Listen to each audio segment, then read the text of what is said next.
The new 53 has been set. Who's on it? Who's off of it? And what is going on with Chase Young? All that and more here on your Daily Commanders update for 29 August. Let's go. Greetings and salutations. Welcome to Ref the District. I'm Nathan Perry. That's the Stoner. This is your Daily Commanders update here on our channel and the Believe Network. Make sure that wherever you find your audio podcasts, make sure you hit that download automatic for us. If you're on YouTube, hit this like button, subscribe button as well. Stoner, today was the day all teams were mandated to go from 90 players down to 53 players. Washington made some hard decisions. Some of those happened yesterday, but we do have our new 53. We're going to put up on screen here for you. What were the biggest surprises to you on this roster? Well, first of all, man, I was sweating all day today. I can't even imagine what those players were feeling for most of the day. But yeah, there was a few surprises, but I think also we have to be aware and understand that this is not the 53 that we're going to see week one before the first game. Still moves to be made. Yeah, I think the word of the day from Ashburn was fluid. This roster is very fluid. But here's a couple of surprises for sure. I thought keeping 4 tight ends was a surprise. Keeping Curtis Hodges as the 4th tight end was a bit of a surprise. Yeah, but I don't think he's going to be there come week one as far as being on the active 53 roster. I thought only keeping 3 running backs was a little surprising as well. Not the 3 that they kept, but just only 3. Jonathan Williams was put on season-ending IR. I didn't even know he got hurt. When did that happen? So that was a second player to do that for Washington to kind of make room for the 53. Braden Daniels goes on IR on Monday. Then you have now Jonathan Williams, that was your guy. You loved yourself some Jonathan Williams. He is only a part of this team as he gets his whatever injury it is that sent him to IR fixed. Yeah, but that was surprising. 9 offensive linemen as opposed to 10. I think that's going to change as well. Sure. And including Trent Scott making the team. I like Trent Scott, but I don't think Trent Scott's going to be on the 53 when it comes down to it. The biggest surprise of everything, I think, which has gotten the most debate with Commanders fans and creators and all that, the wide receivers. When you get down to 6 and 7, I thought the first 5 were pretty much all locks. Everybody pretty much had Byron Pringle as a lock at 5. And then it was fluid, as they were saying in Ashburn all day, with Mitchell Tinsley and Dax Milne and Kaz Allen. And Kaz Allen ends up being the odd man out, which, again, was kind of surprising, but not surprising. So I'd like to know, you're a big Mitchell Tinsley guy. Yeah, right? Although I you loved thought him. He was going to get cut. I did. Anyway, I thought that he was going to make a cut. Now, you keep mentioning the word fluid, and this is what Ron Rivera and Martin Mayhew were talking about in their press conference. And largely, and every team does this, they're going to cut players like Tyler Larsen, which was a kind of a surprising cut for a lot of people. It surprised me, but the reason why you do that is that player is for sure going to clear waivers. In the case of Tyler Larsen, this is a guy who's had a couple season-ending injuries. He's always been kind of a tier 2 roster kind of guy, so he's going to clear waivers. Young players with lots of potential, those are ones that teams like to snag a little bit. Those are your Mitchell Tinsleys or Curtis Hodges that we'll talk about in a little bit. They won't clear waivers, so you keep them on the initial 53. Let people build the roster, because then when you cut those players, they have to go to the active roster. They can't be stashed away. Right now, if you're cut and you're one of those young players who can be put on waivers, you can be pulled off to another person's practice squad. Yes. So like all of Monday's cuts. Yeah. I think only 2 players on Monday's cuts were vetted, vested vets. Veterans. Yeah. So they had like 4 years of play. So like even Milo Eifler, if somebody wanted Milo yesterday after he was cut, they just put in the waiver request for him, and they would get first dibs on him the way that it works for other players, right? So now now you kind of get to play that game where it's just like, yeah, that 53 is set. Are you really going to cut one of your roster guys for an unknown and risk losing something for possibly nothing? So there's a little game that's being played. One of the things I find very interesting with all this, Stoner, is Rivera came out and said we feel really confident. And you have to say something like this. Sure. But it is good to hear it. And this is probably the first time I think fans would agree with him. Yeah. Is that we feel probably more confident with this roster than we have in years past. Part of that is a lot of people, the two of us included, believe in Sam Howell as a QB. And now you kind of have what he talks about here is the playmaker surrounding Sam Howell. Sure. And the joint practices kind of help solidify, like, hey, this is a team that is better built this year than what it had been in years past. Again, bringing up those joint practices and just how important they are when making these decisions down the line and becoming a better organization. We might look back at those joint practices with Baltimore, which we have been kind of clamoring for years, that they should be doing joint practices, but not just having those joint practices, but the way the team performed, the way the entire organization performed when going up to Baltimore and everything. We might look back at that and say, this was the turning point of this organization on the field. We have all the off the field stuff, and hopefully was a big turning point as well. But that changed a whole lot within the mindset of the leaders of the team, the coaches and all that. They said, we got something here. Baltimore's a good team. They're a good organization. And we went up there and we whooped their butts for 2 days. And so we got something here. So that could be a huge turning point. And please keep doing these joint practices. They're so valuable. Absolutely. Whether or not it's Baltimore, so people locally can go, or it's another team that you just want to routinely get and work with, I would love to see it. Love these joint practices. And a lot of people, Stoner, were in love with some of those players that did not make the 53, especially those on Monday. Jarrett frickin' Patterson, who we know EP here in the household, she loves him. We like him as a person and his energy and his spirit. I've been talking for the last couple of weeks. Every time I've seen him do an interview, and he did this after the Cincinnati game as well, I've noticed that his mindset, he knew he was going to get cut. Yeah. He saw the writing. He knew it was going to happen. That's why he kept talking about the chance to play, that he belongs in the NFL, and that one of the other 31 teams are going to, he can be on those teams. So I think he knew. And I think that what Ron Rivera here says didn't necessarily come as too much of a surprise when it came to Jarrett Patterson, because a lot of people were like, oh, well, maybe he'll just be put on the practice squad again. Yeah. Ron Rivera comes out and says the players released on Monday, for the most part, not candidates to return to the practice squad. Super end of the roster guys. Yeah. Who on that list, maybe Jarrett Patterson for you as well, who on that list for Monday was somebody who you were surprised the team doesn't want to keep around? No, I think that's the only one. I mean, I'm not actually surprised. I don't think it's that the team doesn't want him around. I believe, and I have no inside information on this, that Jarrett Patterson was just kind of tired of the up and down from the practice squad and being on that edge of on the team, on the practice squad, on the team, going up and down. And he just wanted a fresh start. He wanted to go somewhere and showcase his abilities. He saw the writing on the wall, as we said, when they drafted Chris Rodriguez. They already brought him back. They had already brought Jonathan Williams back. And then they went out and signed on Derek Gore and then also, So, but it was just the whole fact that they're bringing these running backs in and everything. And it's just a sign. Sure, you want the competition. I get that. But he's saying, look, you're not confident that I'm the guy. I'm the third guy or I'm the fourth guy. So he's probably just, let me go somewhere and try, because I've been with this organization for 3 years. It's just time.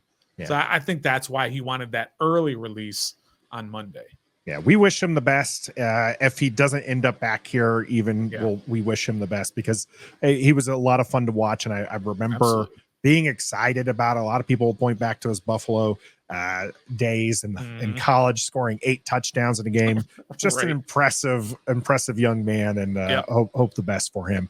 You mentioned it earlier, Stoner, but Mitchell Tinsley was one of those guys that he was my district diamond right? He was the guy I thought showed out in preseason, showed up in camp, and was just like, this is a guy I like to see. Ron Rivera even agreeing with me here, saying he stood out from day one. He makes the initial 53. Yeah. I have to eat a little crow here. I have a whole short out there saying they're going to cut this fan favorite. Right. And that day may still come. Yeah. I think it will actually. I think he ends up on the practice squad, but I agree. This is a player who I think used that Cincinnati game and showed out and kind of used it as a building block. Sure. From his good practices, his good training camp, doing what he did and everything. They trusted him in the Baltimore game a lot. He didn't catch as many passes as he should have in that game. But then he comes out and he shows out in Cincinnati like, this is why you signed me as an undrafted free agent and paid me a lot of good money to do this. And he does this, making the initial 53. What do you think about Tinsley being that seventh wide receiver? Yeah, I agree with all that you said. We heard his name from day one. I mean, we heard his name when they signed him to that undrafted free agent, that this is a guy to watch for. And he surpassed a lot of guys, a lot of veterans, a lot of guys with more experience that were on the roster, even though they're at the end of the roster. But because, he's a big guy. He makes plays. He stood out from day one, as Ron said. And I like that he made the initial 53, but I don't think he's going to be on the game day, not the game day, but the first week. Sure. Like you said earlier, you were talking, everyone's going to kind of set their rosters and get settled. And then that's when they'll make their move to kind of get him through. Because at that point, like you said, if they release him to go to the practice squad, any team has an opportunity to pick him up, but they have to put him on their 53-man roster. And I don't know that they're going to do that with an undrafted rookie like Mitchell Tinsley at this point. Yeah, it will be interesting to see where that ends. Of course, like I said, we make it to the roster, Dax Milne. The other guest that I had in there, Kazmeir Allen, not making it. That one actually did come to fruition, but good for Tinsley making the initial 53. That's a big deal for these guys when it all comes down. I did have to eat crow. You have to join me in that meal here. Sadiq Charles was not a surprise cut. Martin Mayhew saying it's been the best he's played since he's been here. Wow. Really strong camp. He's looked pretty good in the games. How's that crow taste, Stoner, for the one being the surprise cut? Yeah, that was a bad one. So he wasn't practicing most of the time. Yeah, but I guess while he was practicing, he was impressing the coaching staff and the front office there. So yeah, I'll eat crow on that I thought he's going to be a surprise cut. So he's not only not a surprise cut, but he's getting called out as having a great training camp, and I'll eat crow. That's no problem. We did not disagree with the great training camp aspect. We just figured because he's often injured. Correct. That was how, if he kept losing playing time to Chris Paul, that was why you thought he was going to be a cut. Yep. He ends up staying healthy enough that the team loves to see what it has. Makes him their starting left guard there. So the things will be interesting. Hopefully he does stay healthy. Here's a guy who we did not expect to make this roster. That's Curtis Hodges. Ben Standing says Ron Rivera was asked about keeping Curtis Hodges and says that these guys they're very hard to find. I mean, he is a 6'8" tight end. He's athletic. So he's got speed to him and he's got some skills. He hasn't quite put together everything, in my opinion. That's right. But this is a guy we liked last year in training camp. We were just eye popping how big he is. Yep. And I think this is very similar to the Mitchell Tinsley deal. Curtis Hodges is a guy with a higher ceiling than somebody that they did cut, as an example, Alex Armah. Right? So you can cut Alex Armah and nobody's going to probably pick him up. If you cut Curtis Hodges, somebody might take a flyer on him. Kind of when they cut Sammis Reyes last year, somebody took a flyer on Sammis Reyes and he went to another team's practice squad.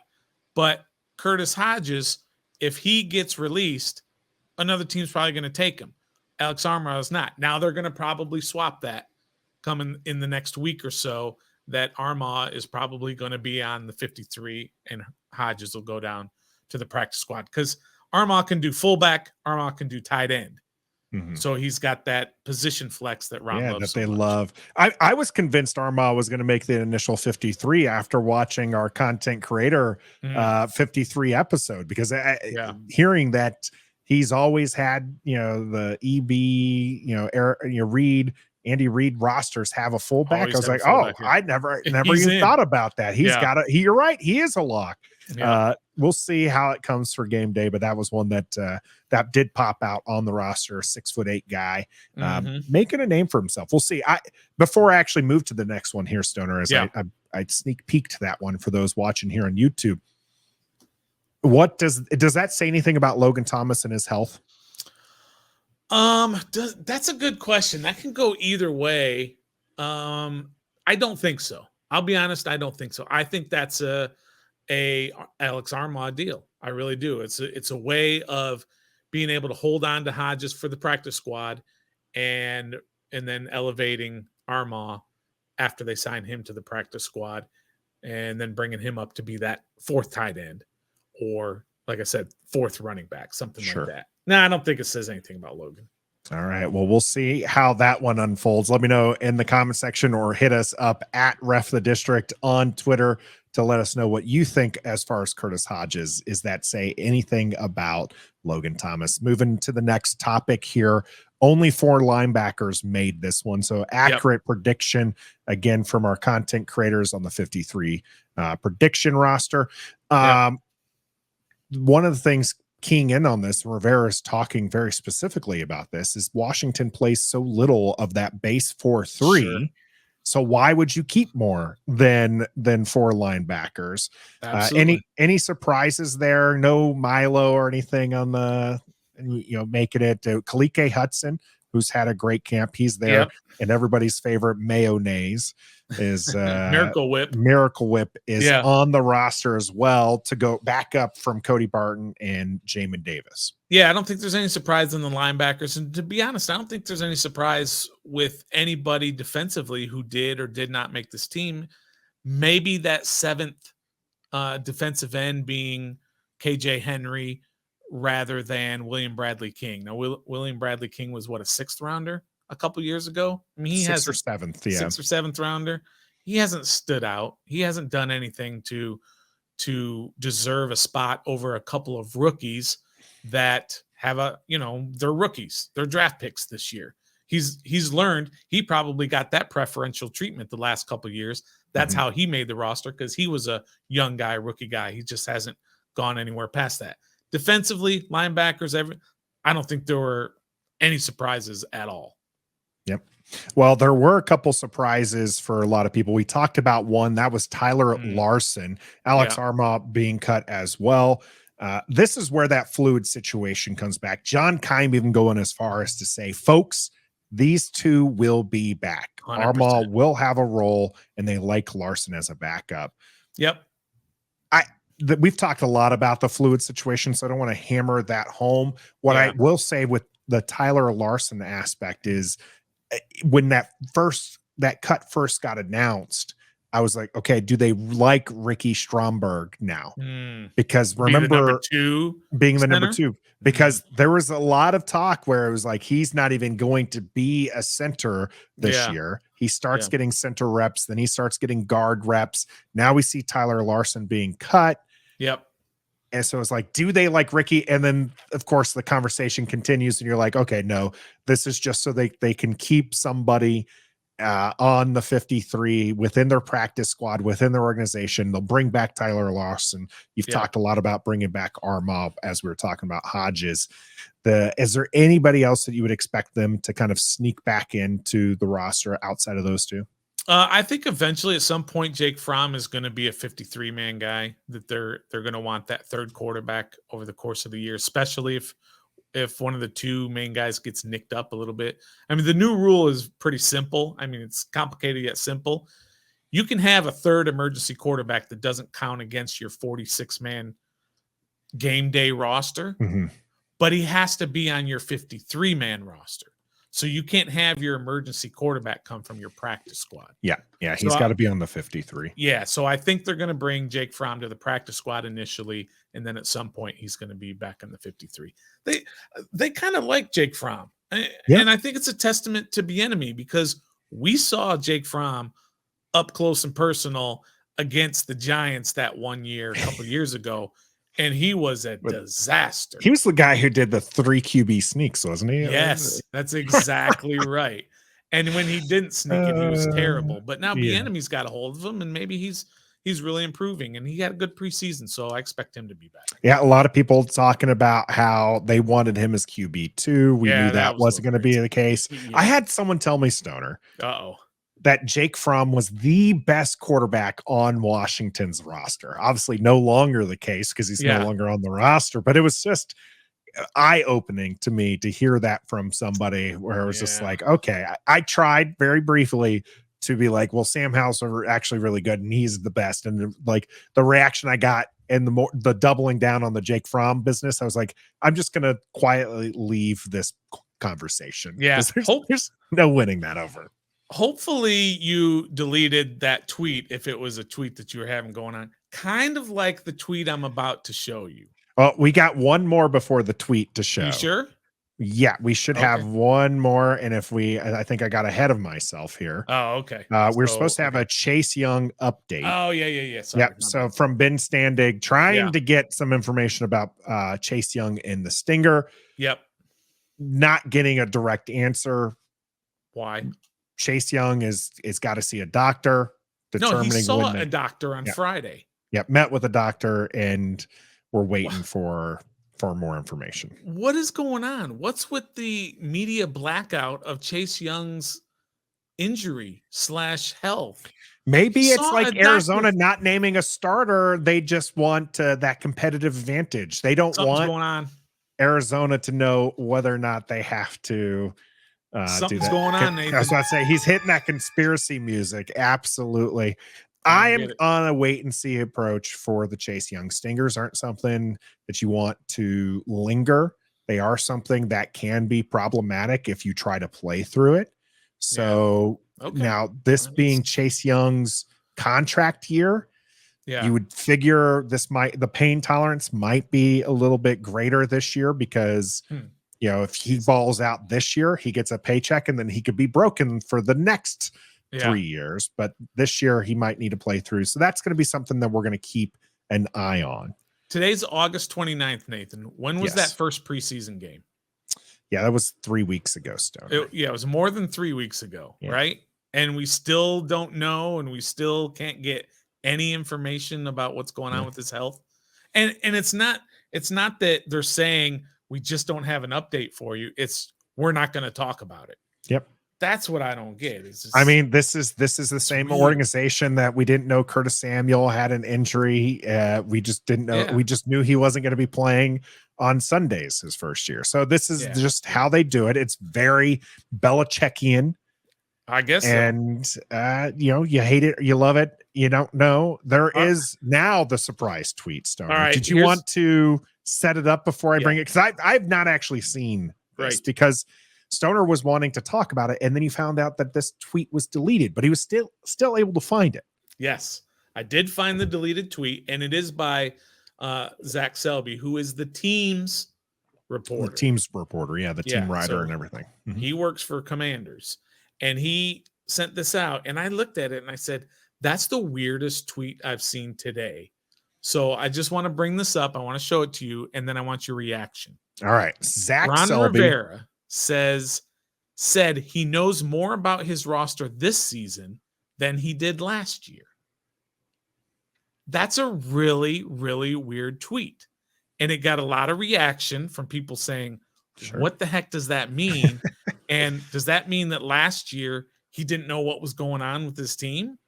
Why would you know more about your team this year than last year? However, like I said, it got deleted. And it got deleted for one of two reasons. One, either Zach maybe have misquoted him, and so he's just saying, oops, I messed this up. Or two, the team said, don't put that out there. That's not very flattering. You need your conspiracy music for that one. Yeah, well, that's very conspiratorial.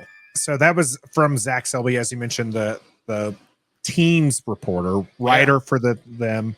Very interesting that it got deleted. I think that the conspiracy hats and theories are definitely going to come out because if it was deleted, we'll see if there's anything to go with it. It does sound similar to a topic that we're going to talk about tomorrow on our flagship program, which is Sam Howell.